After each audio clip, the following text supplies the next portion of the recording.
Hi everyone, this is Chinmay from Informatica GCS, and in this video I will be talking about the intelligent structure model.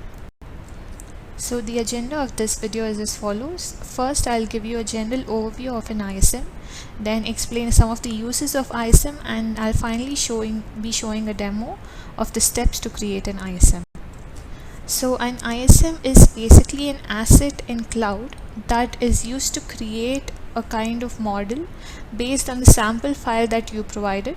The sample file can be structured or non-structured.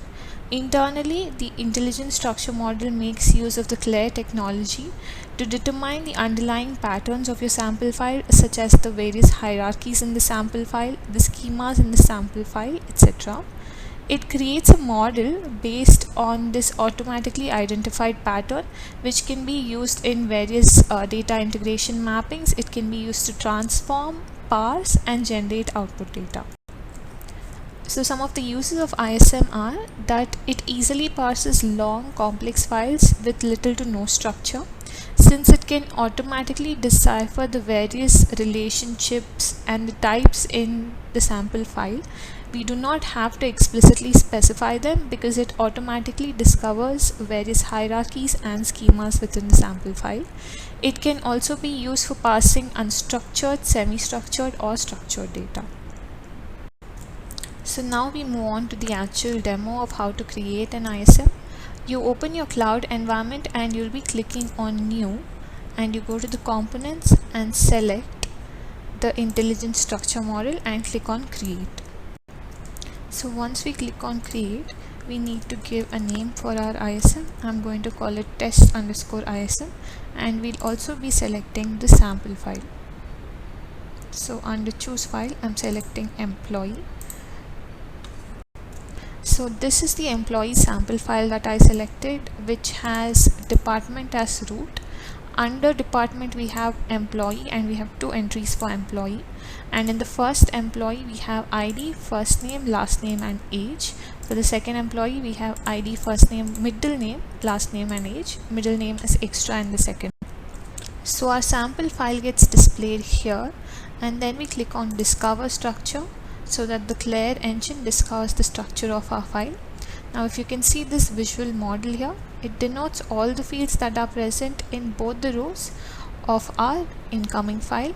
It will consider all the elements by taking into account all of the rows that are present in the incoming file. In the relational output tab, we'll be able to see what the output would look like if we pass on this particular XML file as a relation. The find tab here can be used to find any element within our hierarchy. For example, if I want to find the hierarchy of age, it's going to show me the entire hierarchy of age. The test tab can be used to test the output that will be generated for various types, such as if you want what would the output for relational, what would be the output for XML, etc. So when you click on select and transform, you will have to select your input file so that it's going to generate the sample output for it. So the output gets generated as a .zip file which needs to be extracted, and within the zip file we will have our CSV file which contains the output. So this would be the output generated for the sample file that we have given, and if you can see here, the first row contains null value for middle name, whereas the second row, because it has data, contains the value. Another useful feature of ISM is the update sample option, which lets us to update the structure of the sample file that we first uploaded.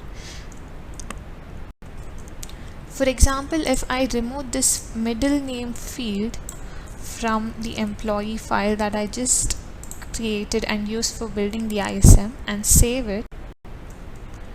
Now if I come back here and update the sample with this changed XML file and discover the structure again, we'll be able to see that the middle name field is no longer here because the second time that the XML was uploaded does not have the middle name field. So this feature can be used to change the schema of this ISM as well. So after this, we just save our model and then we can use it in any mapping that we want. With this, we end our demo and also the video. Here are a few useful links with which you can gain some more information about how Discover structure works internally, as well as the intelligence structure model. You can leave your feedback regarding the video at supportvideos@informatica.com, or you can also post to us on this Twitter link shared here. Thank you.